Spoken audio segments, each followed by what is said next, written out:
of the things that he taught us was that we have to realize during difficult times of challenge that there is a way and there is a path, and Hashem has a plan for us.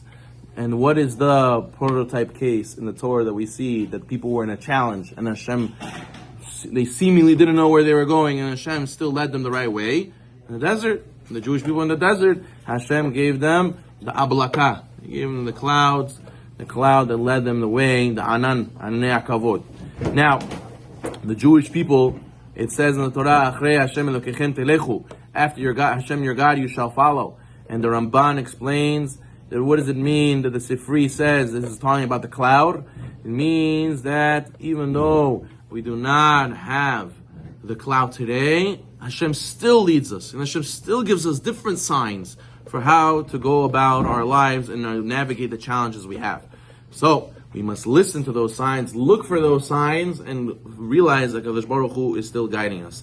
Rabbi Yochanan Levavitz in Dat Torah writes that each person has their own cloud in their life, and each person has their own signs that are getting shown by Hashem, and you have to make sure to wake up and to look for them and to see them and try to get to the place that Kadosh Baruch Hu wants you to be.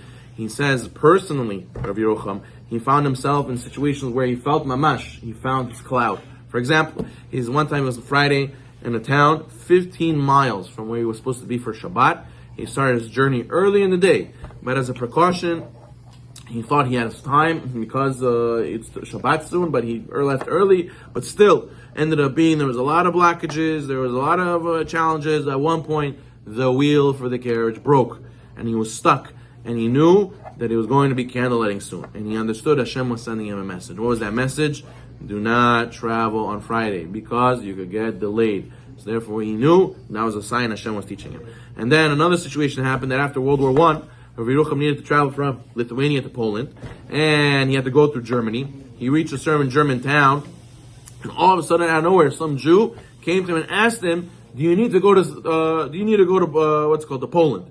And Rabbi Yerucham said yes, and he felt, and the guy immediately took Rabbi Yerucham's bags and took him all the way to Poland and got him exactly where he needed to be. And he said after this that he felt like he thought about Eliezer and Avraham Avinu's servant. After meeting Rivka, what did Eliezer say? Anochi b'derech nahani Hashem. He said, Hashem has led me along the journey. I mamash felt Hashem sent me somebody just so perfect, exactly what I needed. I felt mamash. It was like HaKadosh Baruch Hu leading me like the cloud. So therefore, we have to know that that we all have signs in our life. We have to look for to find the HaKadosh Baruch Hu. As the famous Chatam Sofer said that he had a dream one time. The Ramban Nachmanides came to him in a dream, and he explained to him one time what it means, the pasuk that Hashem said to Moshe. Moshe asked Hashem, what name of God should I tell the Jewish people they will be redeemed? Who is this God redeeming them from Egypt? Hashem told him to say, I will be as I will be. What does this mean? Mean I will be as I will be? The Chatam Sofer said, I didn't understand until the Ramban Nachmanides came to me in a dream, and he said, I'm here to tell you the explanation. I will be as I will be. I will be in your life as much as you want me to be in your life, as much as you allow me to be in your life. If you're looking for me, you're going to see all the siyata d'shmaya and crazy coincidences and miracles that I made for you. But if you're not looking, you don't have a prerogative to find Hashem, you're not looking for the cloud, so you're just going to say it's a coincidence, you're going to write it off. For those who have questions, there are no answers. For those who are looking for answers, there's millions of answers. So all depends on, do you want to see me, Hashem says, you will find me. If you do not want to see me, you'll write off every proof as something else, as a coincidence, a happenstance, as an extraordinary case, and not a proof. All depends if you're looking for Hashem, looking for the cloud or not. So, the Gemara Sechet Shabbat says that one of the prohibitions on Shabbat in the Malachot is soter, destroying. And the Gemara explains it's only on the case where he wants to soter, minat livnot, where he wants to destroy for the sake of rebuilding. If you destroy without for the sake of rebuilding, it's only a sermon Rabbanan, rabbinically. But if a person wants to do it for destroying to build, then it's a sur from the Torah. However, what if I want to destroy to build somewhere else? According to one opinion, that's also considered from the Torah. According to one opinion, it's not a sur from the Torah.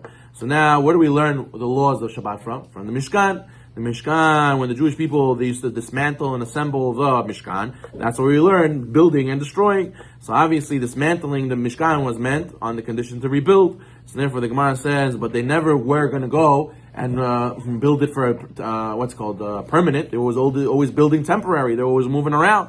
So the Gemara explained, no. By the Jewish people, it says, Al pi Hashem yahanu, Al pi Hashem yisa'u. The Jewish people journeyed and camped only by the word of Hashem. So therefore, it's as if they always did it in the same place, and it's as if they were doing it for a long time. So therefore, you see that we learn from this that a person, when he's going and traveling, a person shouldn't look at it as I'm traveling random places. It's all really one place. It's all really one thing called the journey Hashem set out for me. That this is a point to Hashem. If this is what Hashem wants, how do I know this is what Hashem wants? Because that's what happened. If that's not what Hashem wanted, why am I here? Why am I in this place? What am I doing here? It's Hashem wanted this. Therefore, that's why it happened. So therefore, we should look to all of our lives and realize Hashem wants something from us. Go look and go ask. What is it?